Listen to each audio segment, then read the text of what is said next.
మీ సంతాన కలను నిజం చేసుకునేందుకు ఈ రోజే 49 సంప్రదించండి 9390501418. నమస్తే, వెల్కమ్ టు అవర్ ఛానల్. నేను సిరి.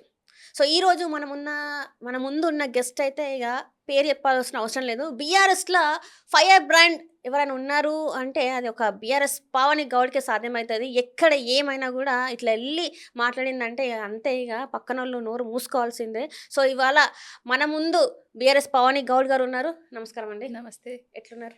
ఫైన్. అంటే ఈ మధ్య ఏందో మొత్తం కొంచెం ఎక్కడో భయపడి వెనక్కి వెళ్ళినట్టు అనిపిస్తుంది. ఎక్కడ కనబడతలేరు, ఏం కనబడతలేరు. ఎక్కడైనా మరి కాంగ్రెస్ వాళ్ళకి భయపడి వెనక్కి పోయినరా కాదంటారా? జోక్. నేనైతే జోక్ అంటలేను, మరి వాళ్ళందరూ అయితే అదే అంటాను, మరి కనబడతలేదు, ఎక్కడో భయపడ్డది. నా ప్రశ్నలు అయితే వేస్తున్నాను కదా, కనబడతలేరంటే ఓన్లీ హైదరాబాద్కి వస్తేనే కనబడ్డట్టు కాదు కదా. జనాల మధ్యలో ఉంటున్నా, జనాలు ఎక్కడ సమస్య ఎదుర్కొంటున్నారో ఆ సమస్యల దగ్గర నేను ఉంటున్నా, ప్రశ్నిస్తున్నా. ప్రశ్నించడమే తత్వంగా పెట్టుకున్నా, ప్రశ్నిస్తున్నా. ఆ ప్రశ్నలకు సమాధానాలు లేక వాళ్ళు భయపడ్డది, లేకపోతే ఏదో ట్రోల్స్ చేస్తే భయపడ్డది అనేసి వింత ప్రచారాలు చేస్తున్నారు. కానీ ఎప్పుడు ఆగది గొంతు. బాపు కేసీఆర్ గారి కోసం చచ్చేదాకా పోరాడుతూనే ఉంటది, ప్రశ్నిస్తూనే ఉంటది. అయితే ఇక్కడ మీరనే కాదు, ఒకనొక దగ్గర కేటీఆర్ కూడా కొంత రియలైజేషన్కి వచ్చింది. ఇప్పుడు కరెక్ట్ మాట్లాడుతున్నాడు, కరెక్ట్ లైన్లో పోతున్నారు అని చెప్పేసి అంటున్నాడు. నిజంగానే మరి కేటీఆర్ మొన్న మాట్లాడిండు ఒక సభలో, ఇప్పటి నుంచి మా కార్యకర్తలని నేను చూసుకుంటా, వాళ్ళకి అండదండగా ఉంటా, ఆర్థికంగా కూడా నేను అండదండగా ఉంటా అంటే ఫస్ట్ నుంచి జనాలు మాట్లాడింది అదే కదా. మమ్మల్ని దగ్గరకు రాణిస్తలేరు, మేము దగ్గరకు రానియలేదు కాబట్టి ఈరోజు మేము కాంగ్రెస్ ఎంచుకున్నాం అన్నారు. మొత్తానికైతే రియలైజేషన్ ఇప్పుడు వస్తుంది అనుకోవాలి అని అనుకుంటే మీరు అనుకోవచ్చు. కానీ ప్రతి దగ్గర ఏ పార్టీలో కూడా లేని స్వేచ్ఛ, స్వతంత్రం మా పార్టీ బీఆర్ఎస్ పార్టీ, టీఆర్ఎస్ పార్టీలో ఉన్నది. మా అధినాయకుడు కేసీఆర్ దగ్గర నుండి మొదలు పెడితే ఇప్పటి కేటీఆర్ అన్న దగ్గర వరకు కూడా ఎవరినైనా ఆపద అంటే హక్కున చేర్చుకునే నాయకులు ఎవరన్నా ఉన్నారంటే అది మా బీఆర్ఎస్ నాయకులు, మా బీఆర్ఎస్ పార్టీ. ఆ ప్రేమ, ఆ తత్వం, ఆ వ్యక్తిత్వం, తెలంగాణ కోసం ఏం చేయాలి, తెలంగాణ ప్రజలను ఏ విధంగా కడుపులో పెట్టి కాపాడుకోవాలి, తెలంగాణ రైతాంగాన్ని ఏ విధంగా ముందుకు తీసుకుపోవాలనే విధానాలతోటే ముందుకు తీసుకెళ్ళిండ్రు. అంటే ఏదో కొంత మధ్య డిస్టర్బెన్స్ రావచ్చు, కానీ ఏ డిస్టర్బెన్స్ లేకుండా అయితే మేము ఇప్పుడు అందరు జనాల మధ్యలోకి వెళ్ళిపోతున్నాం. నిజంగా ఇప్పుడు రేవంత్ రెడ్డి గారు చూసుకున్నట్టయితే ఏమంటారంటే, ఇప్పుడు ఈ 10 సంవత్సరాలు వెనక్కి తీసుకుపోయిండు, 100 సంవత్సరాలు వెనక్కి తీసుకుపోయింది కేసీఆర్.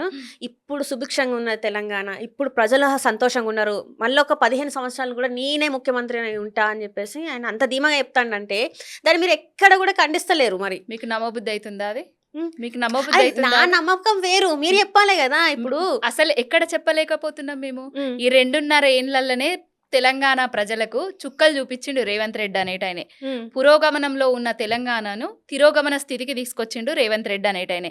ఎక్కడికి పోయినా నీళ్ళల్లా తిరోగమనమే, సంక్షేమ పథకాలల్లా తిరోగమనమే, పాలించడంలో తిరోగమనమే, ఎక్కడ చూసినా కూడా మర్యాదలో కూడా తిరోగమనమే అయిపోయింది. తెలంగాణలో బాపు కేసీఆర్ గారి పాలన ఉన్నప్పుడు తెలంగాణోడు అంటే గల్లా ఎత్తుకొని గర్వంగా చెప్పుకునే స్థితికి ఉండేటోళ్ళం. ఇప్పుడు తెలంగాణోళ్ళు అంటేనే నీచాతి నీచంగా చూసే పరిస్థితి తీసుకొచ్చిండు ఈ రేవంత్ రెడ్డి అనేటైనే. మీరు చూస్తున్నారు, ఒక సినిమా తీసిండ్రు ఇడుపు కాగితం అనేసి, దాని మీద కూడా డబ్బింగులు కావాలనే కోరుకున్నంత దీనస్థితికి తీసుకొని వచ్చిండు రేవంత్ రెడ్డి. ఆనాడు కేసీఆర్ గారు ఏం సంబంధం ఉన్నది? అది సినిమా, అది సినిమా. సీఎం రేవంత్ రెడ్డికి ఏం సంబంధం? నిజ జీవితంలో ఉండే సినిమాలుగా వస్తాయి.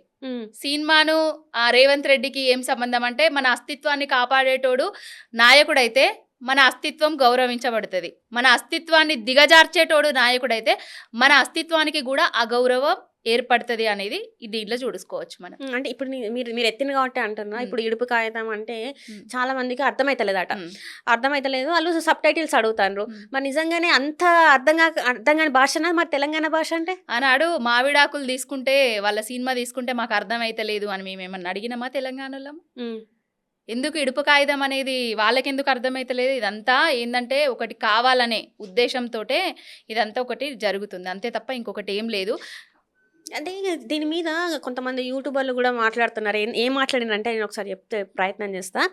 ఇప్పుడు ఇక్కడ ఉన్న ఆంధ్రోళ్ళ ఆస్తులన్నీ అమ్ముతే కొనేంత స్థితిలో తెలంగాణ ప్రజలు లేరు. అదే 10 సంవత్సరాలు కాదు, ఇంకొక 20 సంవత్సరాలు అయినా కూడా వీళ్ళు కొనలేరు. కొంటారా మీరు అని చెప్పేసి ఆయన చంద్రబాబు నాయుడు ఏమని అన్నాడు? తెలంగాణ వచ్చిన తర్వాత, తెలంగాణ రాకముందేమో పాలించడం చేత కాదనేసి ఎద్దేవా చేసిండ్రు. తెలంగాణ వచ్చిన తర్వాత ఇక్కడ తెలంగాణలో ఇక్కడ 10 ఎకరాలు అమ్ముకుంటే తెలంగాణలో 1 ఎకరం వచ్చే పరిస్థితి ఉన్నది ఇప్పుడు అని చేసి చెప్పిండ్రు. ఇప్పుడు వాళ్ళకి దమ్ముందా, వాళ్ళకి ధైర్యం ఉందా? తెలంగాణలో ఆస్తులు కొనే అంత దమ్ము ధైర్యం వాళ్ళకుందా? ఫస్ట్ వాళ్ళే ఆస్తులు ఉన్నాయి కదా మొత్తం తెలంగాణ. వాళ్ళ ఆస్తులు ఉన్నాయి, మా ఆస్తులు కూడా ఉన్నాయి. వాళ్ళకి ఏంటంటే ఇక్కడ ఏదో ఒకటి లొల్లి చేయాలి, గాయ చేయాలి, గత్తర లేపాలి, రక్షించేటోడు లేదు కాబట్టి ఎవడైతే పెత్తనం చేద్దాం అనుకుంటున్నారో వాళ్ళందరూ వచ్చి ఇలాంటి బుడుబుక్కల మాటలు మాట్లాడుతున్నారు తప్ప ఇంకొకటి ఏం లేదు. అసలు మనలోనే ఐక్యత లేదని అనుకోవచ్చు కదా. మనలో ఐక్యత లేదు అని మీరెట్లా అనుకుంటారు? మనం అంతా ఐక్యంగా ఉన్నామనేది ఇడుపు కాగితం సినిమాతోటే మళ్ళీ తెలుస్తుంది కదా. ఎక్కడ తెలిసిందంటారా? ఎందుకు తెలుస్తలే? ప్రతి ఒక్క నిమిషం, ప్రతి ఒక్క సెకండ్, ప్రతి ఒక్క దగ్గర, ప్రతి ఒక్క జాగ దగ్గర కూడా తెలుస్తుంది. ట్విట్టర్లో ఎవరో అయ్యప్ప చౌదరి అనే అబ్బాయి పెట్టిన పోస్ట్కి ఎంత కోట్విటిల్ పెట్టి ఎంత నిరసన తెలిపిండ్రు తెలుసా మన పిల్లలు. అంత ఐక్యత ఉన్నది. ఏదైనా సరే, ఏ అడ్డైనా సరే, ఎక్కడైనా సరే మన తెలంగాణలకు భావ స్వేచ్ఛకు కానీ మన తెలంగాణ అస్తిత్వానికి కానీ అగౌరవం ఏర్పడ్డదంటే అందరూ ఏకమవుతారు, ఏకదాటి మీదకి వస్తారు. ఇప్పుడు మీలాంటి వాళ్ళు మాట్లాడమే తప్ప తెలంగాణ గురించి, తెలంగాణలో ఇట్లా తెలంగాణకి మళ్ళీ వెనకటి రోజులు వస్తాయి అని చెప్పి మీలాంటి వాళ్ళు మాట్లాడతారు. కానీ అసలైన వాళ్ళు మాట్లాడతలేరు. అసలైన వాళ్ళంటే ఎవరు? అసలైన వాళ్ళు అంటే ఇక మన మేము తెలంగాణ భవిష్యత్తు కదా రేపు. మేమే కదా తెలంగాణ భవిష్యత్తు రేపు. ఇప్పుడు రామన్న కానివ్వండి, మాలాంటి వాళ్ళమే కదా, మేమందరం మాట్లాడుతున్నాం కదా. అసలైన వాళ్ళు మాట్లాడే టైం వచ్చినప్పుడు వాళ్ళు కూడా మాట్లాడతారు. అసలైన వాళ్ళు మాట్లాడిస్తేనే మేము మాట్లాడుతున్నాము. అంటే ఇప్పుడు అడిగేది ఏంటంటే అసెంబ్లీకి రారు, అసెంబ్లీలో వచ్చి కూర్చొని మాట్లాడమంటే మాట్లాడతలేరు. ఎక్కడో అంతా అయిపోయింది, రాజకీయాలకి దూరంగా ఉండాలనుకుంటున్నారు కాబట్టి ఈరోజు అంటే అసలైన వాళ్ళు అంటే నేను మాట్లాడతాను. కేసీఆర్ గారే ఉద్యమకారుడు అంటారు, సావు నోట్లో తలకాయ పెట్టి తెలంగాణ తెచ్చిండ్రు అని. ఏ సభలో చూసినా తెలంగాణలో ఈయనకు మించి మాట్లాడేటోళ్ళు లేరు. లేకపోతే ఏ స్పీచ్ ఇచ్చినా కూడా ఆయన మాట్లాడిన తీరుగా ఎవ్వరు మాట్లాడరనే పేరు ఆయన గావించిండు. అట్లాంటి కేసీఆర్ గారు ఈరోజు మరి మన యాస గురించి ఇంత మాట్లాడుతుంటే ఎందుకు దీని మీద గలమెత్తుతలేరు? అసలు ఎందుకు ఎత్తారు? సమయం వచ్చినప్పుడు, సందర్భం వచ్చినప్పుడు బయటకు వస్తారు. ఇదే సమయం కదా, ఇది సమయం. ఈ సమయంలో, ఈ సందర్భంలో మేమందరం ఆయన సైనికుల లాగా మాట్లాడుతున్నాం కదా. మేమెందుకు మాట్లాడుతున్నాం అనుకుంటున్నారు మీరు? ఆయన మాట్లాడిస్తేనే మేము మాట్లాడుతున్నాం అనుకోండి మీరు. ఆయన లేనిది మేము బయటికి రాము, ఆయన ధైర్యం లేనిది మేము బయట వచ్చి కొట్లాడలేము. ఆయన ఉన్నాడు కాబట్టి మేము బయటకు వచ్చి కొట్లాడుతున్నాం, తెలంగాణ అస్తిత్వం కోసం పోరాటం చేస్తున్నాం. చాలా మంది రాజకీయ విశ్లేషకులు అన్న మాటలు ఏంటంటే అసలు ఎందుకు కేసీఆర్ బయటికి రాడు?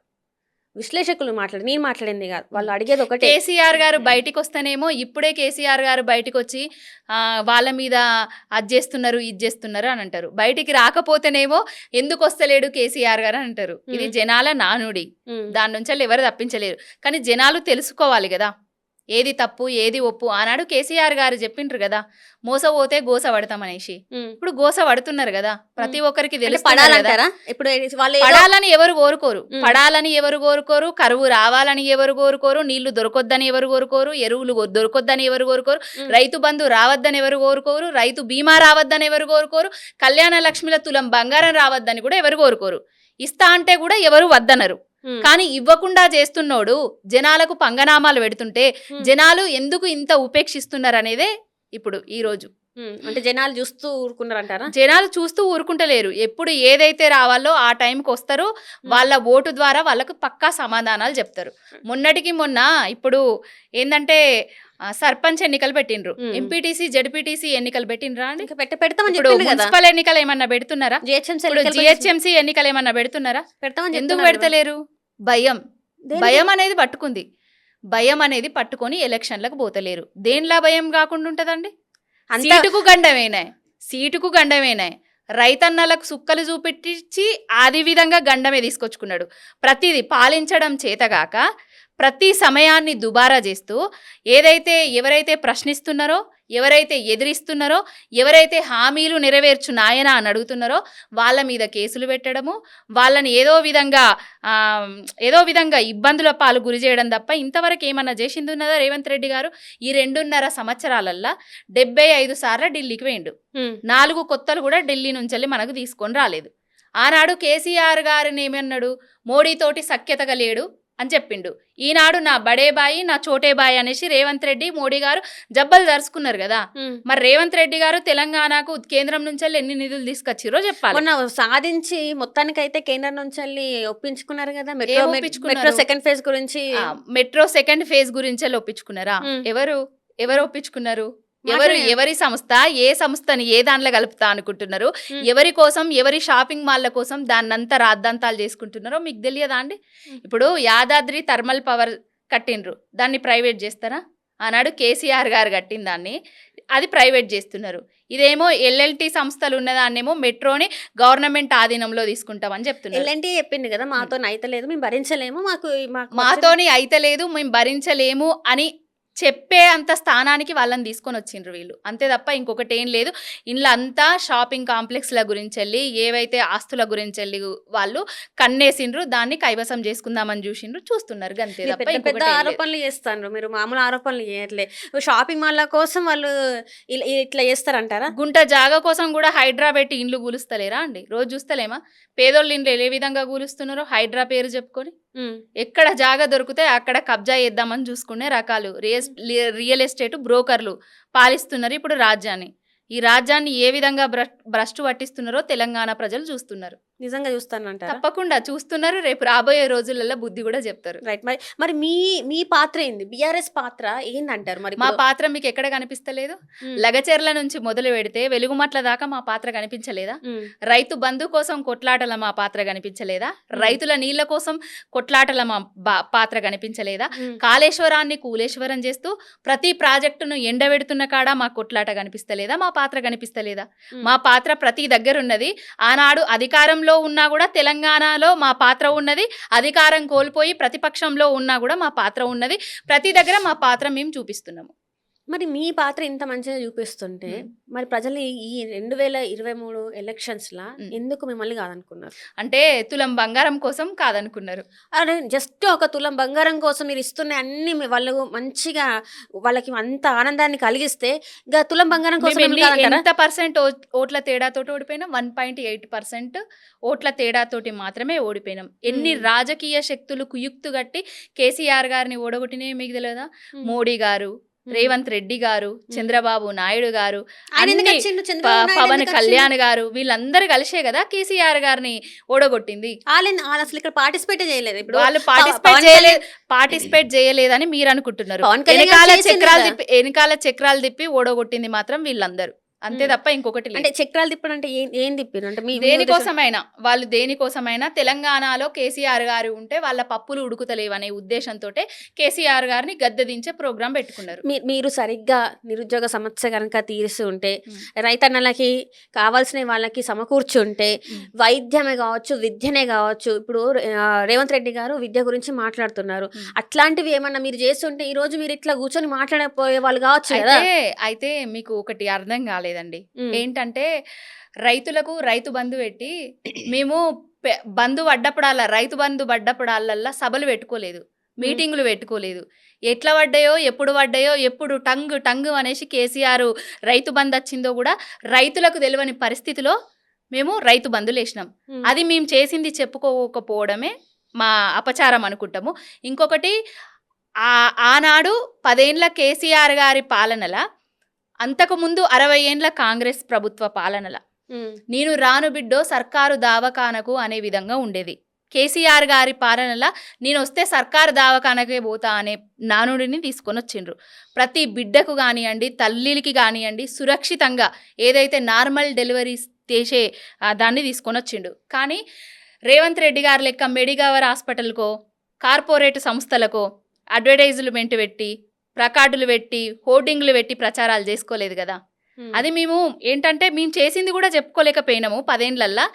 అదే మాకు ఒక ఇదిగా మారి వైఫల్యానికి కారణం అవే అంటారా? మీరు ప్రచారాలు సరిగా చేసుకోకపోవడం, ప్రచారాలు సరిగా చేసుకోలేదు, చేసింది చెప్పుకోలేకపోయినాం. మరి ప్రజలు అనేది ఏంటంటే కొంతమంది కార్యకర్తలే కావచ్చు, లేకపోతే ఓటర్లే కావచ్చు అనేది ఏంటంటే కేటీఆర్ కానీ కేసీఆర్ కానీ మమ్మల్ని దగ్గరికి రానియలేదు, మేము ఫామ్ హౌస్లకు పోయినా కూడా మమ్మల్ని మా గోసెందో అని ఈయన తలుచుకోలేదు, అందుకే మాకు విసుగొచ్చింది, మేము వద్దనుకున్నాం అని చెప్పేసి కొంతమంది మాట్లాడినారు. అవి మీరు కూడా చూసుంటారు. మరి వాళ్ళకి మీరు ఏం సమాధానం? ఇప్పుడు వాళ్ళే అందరు అంటున్నారు కదా, కేసీఆర్ నువ్వు ఎక్కడున్నావు, కేసీఆర్ నువ్వే మళ్ళీ రావాలనేసి. ప్రతిరోజు కలవాలంటే కలవలేరు కదా, ఎన్నో సమస్యలు ఉంటాయి. కొత్తగా వచ్చిన రాష్ట్రం, రాష్ట్రానికి పెట్టుబడులు తీసుకురావాలి, రాష్ట్రాన్ని అభివృద్ధి చేయాలి, రాష్ట్రానికి నీళ్లు తీసుకురావాలి, రాష్ట్రానికి నిధులు తీసుకురావాలి, రాష్ట్రంలో ప్రతి ఒక్క విద్యార్థులకు చదువు ఫెసిలిటీస్ కల్పించాలి, రాష్ట్రంలో చదివిన విద్యార్థులకు ఉద్యోగాలు కల్పించాలి.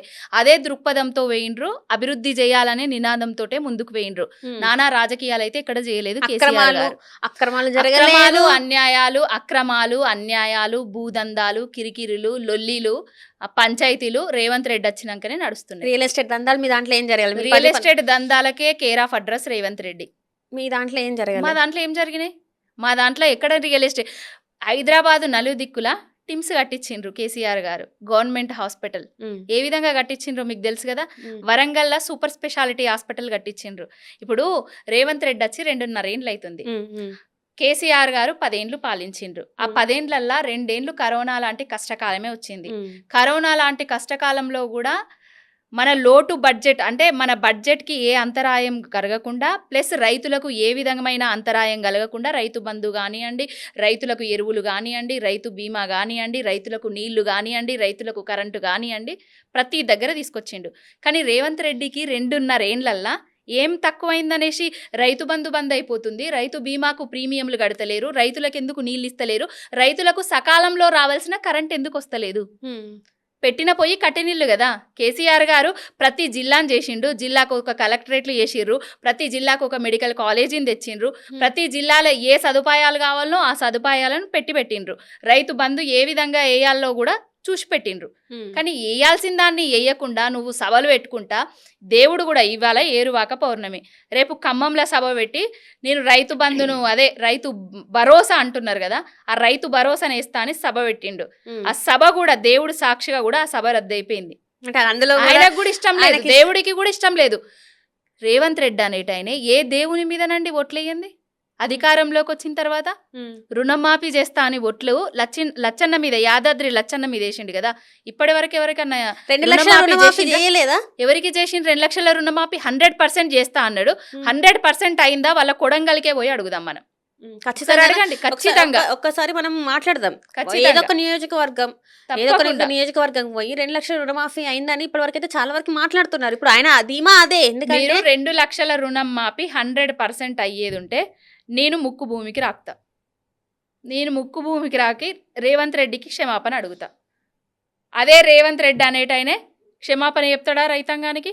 ఇప్పటి వరకు రైతు బంధు కాకుండా రైతు భరోసా వేయకుండే క్షమాపణ అడుగుతాడా రైతులకు? రైతు బీమాను ఎందుకు ఆగబడుతున్నాడు, ఎందుకు ఆగుతుంది అనే దాని మీద క్షమాపణ చెప్తాడా రైతులకు? యూరియా కష్టాలు తీసుకొచ్చి క్యూ లైన్లల్లా చెప్పులు పెట్టిన దానికి క్షమాపణ చెప్తాడా రైతులకు? రైతులకు సకాలంలో నీళ్ళు ఇవ్వకపోకుండా ఉండడానికి క్షమాపణ చెప్తాడా రైతులకు?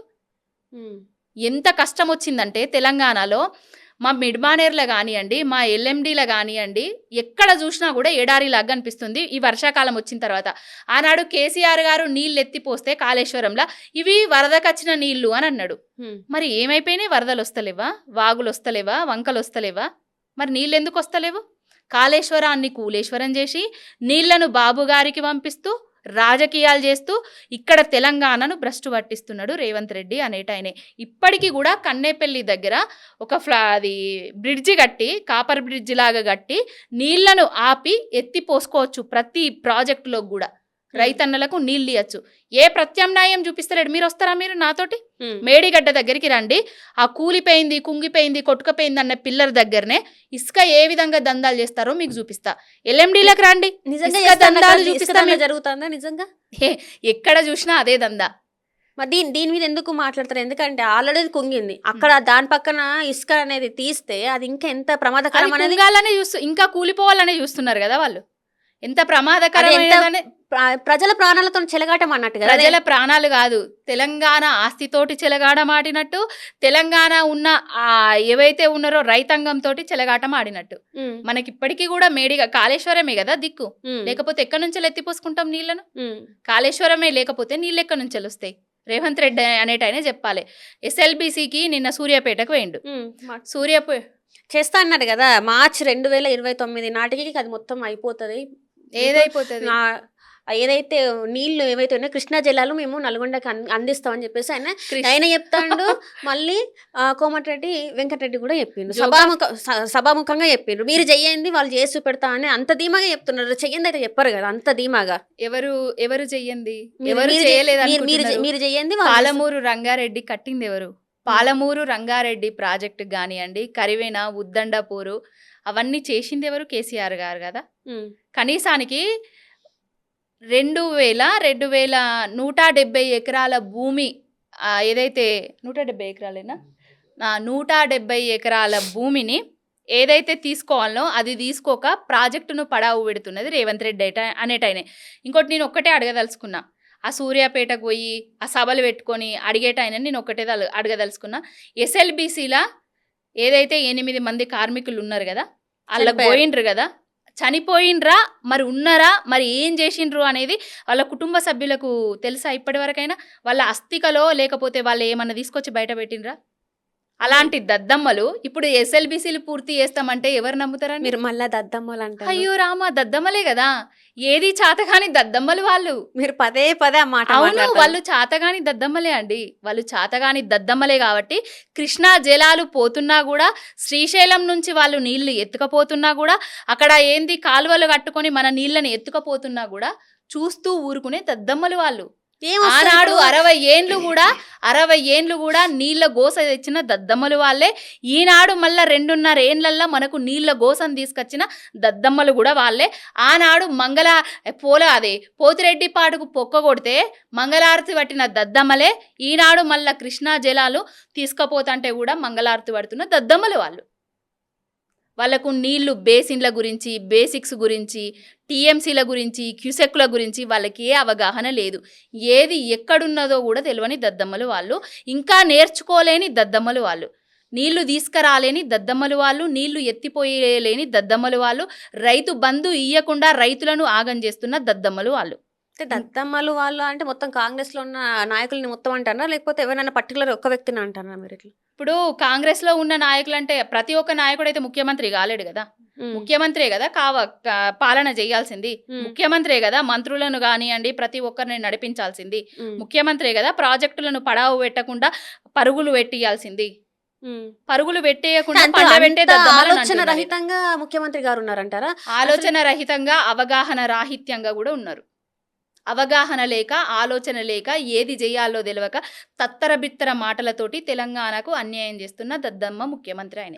అంత తెలివి లేకుండా ఈయన ఎన్ని రాజకీయాలు చేసిండు అనుకుంటున్నారు? ఎన్ని రాజకీయాలు చేసిండు అంటే ఇప్పుడు ఇక్కడ వరకు వచ్చిందంటారా? ఇక్కడ వరకు ముఖ్యమంత్రి అయ్యే స్థాయికి అంత ఈజీగా ఎట్లా వచ్చిండ్రు? తొక్కుకుంటా వచ్చిండ్రు. ఎవరైతే కాంగ్రెస్ లో ఉద్యమకారులు ఉన్నారో, తెలంగాణ ఉద్యమకారులు ఉన్నారో, కాంగ్రెస్ నుంచి వెళ్ళి కాంగ్రెస్ లో 60 ఏండ్లు పట్టుకొని కాంగ్రెస్ జెండా మోసిన వాళ్ళు ఉన్నారో వాళ్ళని దొక్కుకుంటా వచ్చి ముఖ్యమంత్రి అయిండు తప్ప ఇంకొకటి ఆయనకు ఆ తెలివి ఉన్నది కాబట్టి ఆయన తొక్కడంలో తెలివా? కాంగ్రెస్ లా ఉన్న నాయకులు ఎవరైతే ఉన్నారో ఒక్కరోజు కూడా తెలంగాణ గురించి గట్టిగా మాట్లాడలేదు. ఏ రోజు కూడా కాంగ్రెస్ ని ఇప్పుడు ఒక్కసారి వెనక్కి పోయింది అంటే 2014 తర్వాత వెనక్కి పోయిన కాంగ్రెస్ ని ఆయన చైతన్యం అంటే ఆయన నైపుణ్యంతోనే కదా ఇప్పుడు ఈ రోజు ఆయన ముఖ్యమంత్రి కాగలిగిండ్రు. మళ్ళీ ప్రజల్లో లోపలికి వెళ్ళి మాట్లాడింది, కాంగ్రెస్ కి జవసత్వాలు తీసుకొచ్చింది రేవంత్ రెడ్డి కదా. రేవంత్ రెడ్డి కాకుండా ఇంకొకరిని చూపెట్టుండ్రి మరి మీరు. ఏ ఒక్కడి వల్లనో కాదు కదా కాంగ్రెస్ అనేది. కాంగ్రెస్ అనేది ఒక రేవంత్ రెడ్డి వల్లనే అంటే మరి రేపు మీ న్యూస్ ఛానల్ కాంగ్రెస్ నాయకులు అందరూ వస్తారు. అంటే మా మీదకి దాడి చేయడానికి వస్తారు? దాడి చేయడానికి కాదు, అడగడానికి వస్తారు అని అంటున్నా. ఆయన ఎప్పుడు కూడా తెలంగాణ కోసం కొట్లాడలేదు యాంకర్ గారు. ఆయన ఎప్పుడు కూడా తెలంగాణ కోసం కొట్లాడలేదు. తెలంగాణ ఉద్యమంలో రైఫిల్ ఎక్కుపెట్టి తెలంగాణ ఉద్యమాన్నే నీరుగార్చడానికి ఆంధ్ర వాళ్ళ చంకలజొచ్చి తెలంగాణనే వద్దన్న ఆయన ఇప్పుడు అధికారంలోకి వచ్చిన దగ్గర నుంచి కూడా తెలంగాణ ప్రజల అభిప్రాయం మేరకు కానీ, తెలంగాణల ఆలోచన మేరకు కానివ్వండి, తెలంగాణకు ఏది కావాలి అనేసి అవగాహన లేక కానివ్వండి, అవగాహన లేమితోటే ఆయన పాలన చేస్తున్నాడు తప్ప ఇంకొకటి ఏం లేదు. ఆయనకు పాలించడం చేత కాదు అనేసి ఈ 2.5 ఏండ్లలోనే నిరూపించుకున్నాడు. రేపు రాబోయే 2 ఏండ్లలో కూడా ఆయన చేసేది ఏం లేదు. 1 ఏడు ఉంటది కావచ్చు, 5 ఏండ్లు ఉంటారు అధికారంలో, ఒక ఏడు చూస్తారు, ఇంకొక ఏడు ఎలక్షన్లకే పోతుంది. ఆల్రెడీ జనాలు ఫిక్స్ అయిపోయి ఉన్నారు, ప్రిపేర్ అయిపోయి ఉన్నారు. ఆనాడు కేసీఆర్ గారు ఉన్నప్పుడే తెలంగాణ బాగుండే, మా అందరి గోస తెలిసిన నాయకుడు కేసీఆర్ గారే, మళ్ళీ కేసీఆర్ గారే రావాలి అనుకుంటున్నారు, వస్తారు కూడా. మొన్న ఇదే మాట మాట్లాడిండ్రు, కేటీఆర్ గారు మాట్లాడిండ్రు. జనాలలో ఏదో రేవంత్ రెడ్డి మీద వ్యతిరేకత ఉందని మీరు అంటే బీఆర్ఎస్ కార్యకర్తలకు చెప్తుంది ఏంటంటే, జనాలలో వ్యతిరేకత ఉందని మనకు ఓటేస్తారని కాదు, మనం జనాలకి వెళ్ళాలి, మనం ఉండాలి, నిల్చోవాలి, మాట్లాడాలని చెప్పేసి అన్నారు. మీరు చూస్తేనేమో ఖచ్చితంగా మళ్ళీ బీఆర్ఎస్ వస్తుందని మాట్లాడుతున్నారు. అంటే ఖచ్చితంగా బీఆర్ఎస్ వస్తుంది. ఖచ్చితంగా బీఆర్ఎస్ ప్రతి కార్యకర్త కూడా, బీఆర్ఎస్ పార్టీ కార్యకర్తనే కాదండి, తెలంగాణలో ఉన్న ప్రతి ఒక్కరు కూడా బీఆర్ఎస్ఏ రావాలని అనుకుంటున్నారు. కానీ నిన్న చూసుకున్నట్టయితే బీజేపీ వాళ్ళు ఖచ్చితంగా మేమే వస్తామని చెప్పేసి వాళ్ళు కూడా వాళ్ళ కాంట్రిబ్యూషన్ తెలంగాణలో సున్నా. సున్నా అనుకోవడం ఇట్లా వాళ్ళకి 8 ఉన్నాయి సీట్లు, 8 వచ్చినాయి. 8 మంది ఎంపీలు కలిసి తెలంగాణకు తెచ్చింది ఏందండి? 8 రూపాయలు కూడా తీసుకురాలి ఇప్పటి వరకు. పక్క రాష్ట్రానికి వరాల జల్లు కురిపిస్తున్నా కూడా కర్ణాటక అంటున్నా, వాళ్ళు ఉన్న రాష్ట్రాలకు, వాళ్ళ అధికారంలో ఉన్న రాష్ట్రాలకు కూడా వరాల జల్లు కురిపిస్తున్నా కూడా మన రాష్ట్రానికి రూపాయి దేలేని 8 మంది ఎంపీలు వాళ్ళు. తెలంగాణ రాష్ట్రానికి గిది కావాలనేసి 2 కేంద్ర మంత్రులు ఎవరన్నా మాట్లాడినరా తెలంగాణ రాష్ట్రం గురించి? బండి సంజయ్ గారు కానివ్వండి, కిషన్ రెడ్డి గారు కానివ్వండి, ఇంకా మిగతా ఎంపీలు ఎవరన్నా మాట్లాడినరా తెలంగాణ గురించి? 0 అవర్స్ ఉంటాయి, క్వశ్చన్ అవర్స్ ఉంటాయి, వాళ్ళ లిస్టు తీద్దాం, తెలంగాణకి ఇది కావాలి అని పార్లమెంట్లో మాట్లాడినరు అని వచ్చేది ఉంటే నేను దేనికంటే దానికి.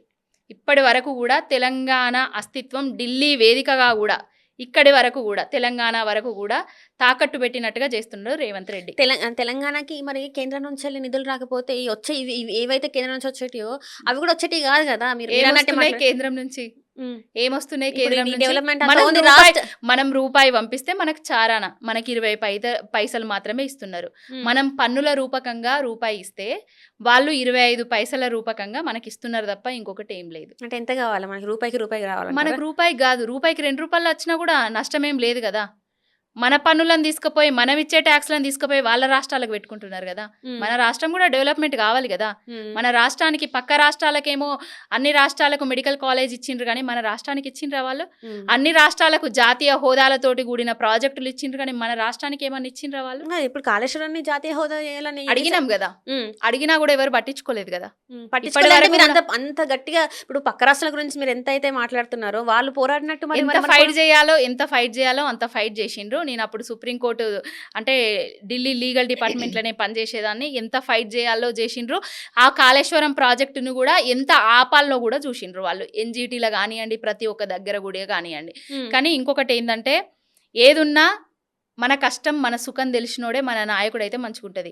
మన కష్టం తెలిసినోడు, మన సుఖం తెలిసినోడు, మనల్ని కడుపులో పెట్టి చూసుకునేటోడు కేసీఆరే. కాబట్టి కేసీఆరే మళ్ళా రావాలని మేమందరం అనుకుంటాం, వస్తారు కూడా. కష్టం సుఖం తెలియంది రేవంత్ రెడ్డి గారు అంటారా? మరి ఆయనకి ఏం కష్టం తెలుసా అండి?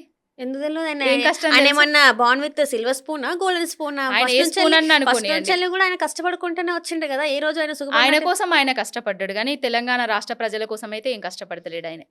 ఆయన ఏదో అధికారంలోకి రావడానికి కష్టపడ్డాడు, అధికారంలోకి వచ్చిన తర్వాత సీటు కాపాడుకోవడానికి కష్టపడుతున్నాడు తప్ప తెలంగాణ ప్రజల కోసం, తెలంగాణ సమాజం కోసం, తెలంగాణ కోసం అయితే కష్టపడతలేడు.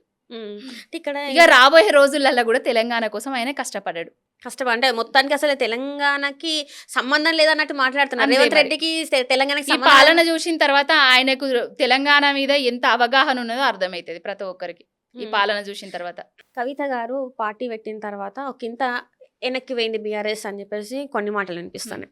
అండ్ ఇంకొక వార్త ఏమి పడుతుందంటే, ఇక ఇప్పుడో అప్పుడో బీఆర్ఎస్ నుంచి వెళ్ళి హరీష్ రావు గారు ఎన్నిసార్లు హరీష్ రావు గారు చెప్పినా కూడా ఒక వార్త మాత్రం ఎప్పుడు న్యూస్లో ఉంటుంది, బీజేపీలోకి అడుగు పెట్టే అవకాశాలు ఎక్కువ ఉన్నాయి హరీష్ రావు గారు అని చెప్పేసి ఒక మాట.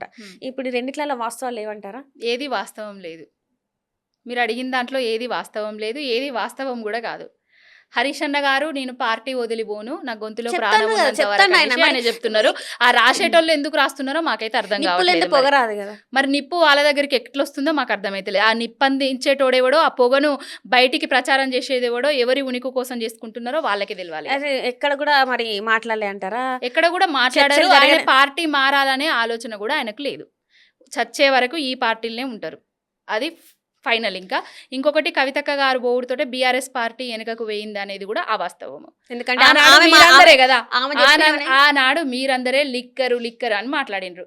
ఈనాడు మళ్ళా అక్క ఓంగనే అక్క చేయబట్టి పార్టీ వెనుకకు వేయిందని ఎందుకంటే ఆమె నిజాలు మాట్లాడుతున్నారు. చెప్తుంది. మీ అంటే మీ హయాంలో ఏమేమి చేసినా అన్ని బయటికి చెప్తుంది కాబట్టి ఆడపిల్లని ఇంట్లో కూడా ఉంచుకోకుండా బయటికి పంపిండ్రు అని చెప్పేసి ఇప్పుడు మీకే నెగిటివిటీ మీకే వచ్చింది కదా. ఇప్పుడు ఆ ఆడపిల్లని చూసుకోలేని వాళ్ళు రాష్ట్రాన్ని ఇంకేం చూసుకుంటారు అని అన్ని మా అధినాయకుడు చూసుకుంటారు, పక్కాగా మా అధినాయకుడు చూసుకుంటారు. ఏది ఎక్కడ ఏ సమస్యకు ఎక్కడ పుల్ స్టాప్ పెట్టాలో మా అధినాయకుడు పెడతారు. ఎప్పుడు వస్తారు మీ అధినాయకుడు? ఇప్పుడు తప్పకుండా అందరు వస్తారు. ఎదురు చూపు తప్పకుండా మీ వస్తారు. అధినాయకుడు ఎప్పుడు వస్తాడు ఏంటిది అనేది అట్లా ఎదురు చూస్తున్నారు ప్రజలు కూడా. కేసీఆర్ గారు ఏదైనా సమయాన్ని సందర్భాన్ని బట్టి వస్తారు. సమయం సందర్భ అనుకూలంగానే ఆయన నిర్ణయాలు తీసుకుంటారు. సమయం సందర్భ అనుకూలంగానే ఆయన మాట్లాడతారు. త్వరలో వస్తారు, ప్రతి ఒక్కరి కోసం మాట్లాడతారు. అంటే హైడ్రాన్ ఏమో ఇల్లులన్నీ కూల్చేస్తుంది, ఒక దగ్గరనేమో భూతాన్ భూములు అని చెప్పి అక్కడ ఇల్లులు కూలుస్తాండ్రు. నిరుద్యోగ సమస్య ఇంతగానం ఉన్నది, నీట్ పేపర్ లీకులు అవుతున్నాయి, విద్యార్థులు ఆత్మహత్యలు చేసుకుంటున్నాను, ప్రాణాలు కోల్పోతున్నాను. ఇన్ని సమస్యలు అవుతూ ఉంటే ఇంకా అధినాయకుడు అనేటోడు బయటికి రాకుండా లోపలనే ఉంటే రావాల్సినప్పుడు వస్తాడు, టైం వచ్చినప్పుడు వస్తాడు అంటే ఇంకా ఏం టైం రావాలి? ఇంత జరుగుతున్నప్పుడు రాజు ఏ యుద్ధం జరిగినా కూడా రాజు అనేటోళ్ళు నేరుగా పోయి యుద్ధం చేయడు. ముందు సైనికులను పంపిస్తారు, తర్వాత మంత్రులను పంపిస్తారు, తర్వాత ఏదైతే ఉన్నదో వాళ్ళ దగ్గరలను పంపిస్తారు, తర్వాతనే ఆయన వస్తారు. మా అందరికి యుద్ధ విద్యలు నేర్పించిండ్రు కేసీఆర్ గారు. మేమందరం యుద్ధం చేస్తున్నాం కదా. మా రామన్న గారైతే వెలుగుమట్ల దగ్గర నుంచి మొదలు పెడితే, లగచెర్ల దగ్గర నుంచి మొదలు పెడితే, నిన్నటి భూ స్కామ్ ఏదైతే బొగ్గు స్కామ్లు ఉన్నాయో ఆ స్కామ్ దగ్గర నుంచి మొదలు పెడితే అన్ని బయట పెడుతున్నారు కదా. ప్రతి సమస్య మీద కొట్లాడుతున్నారు కదా మా నాయకులందరూ. వీళ్ళందరూ కొట్లాడనియండి పిల్లలని చూస్తున్నారు. ఎందుకు ఇప్పుడు హరీష్ రావు గారు అసెంబ్లీని రద్దు చేయండి, ప్రజాక్షేత్రంలో మాట్లాడతామని అంటారు. ఎందుకు ఇప్పుడు అసెంబ్లీకి రావాలంటే అంత భయం ఇస్తాను? అసెంబ్లీకి వస్తే రావడానికి భయం ఏం లేదు. వచ్చిన తర్వాత మేము మాట్లాడుతుంటే మైకుడు కట్ చేస్తున్నారు, మా ప్రసంగాలను ప్రచారం గానిస్తలేరు. కాబట్టి మేము ఏదైతే మాట్లాడుతున్నామో అది ప్రజల దగ్గరికి చేర్చడంలో విఫలమవుతున్నారు. కాబట్టి మేము ప్రజా సంగ్రామంలోనే అదే ప్రజాక్షేత్రంలోనే కొట్లాడతామని చెప్తున్నారు. అంతే తప్ప ఏం లేదు. ఆనాడు కేసీఆర్ గారి పాలనలో అసెంబ్లీ అంటే స్వరడబ్బా పరస్పర డబ్బా లాగుండే.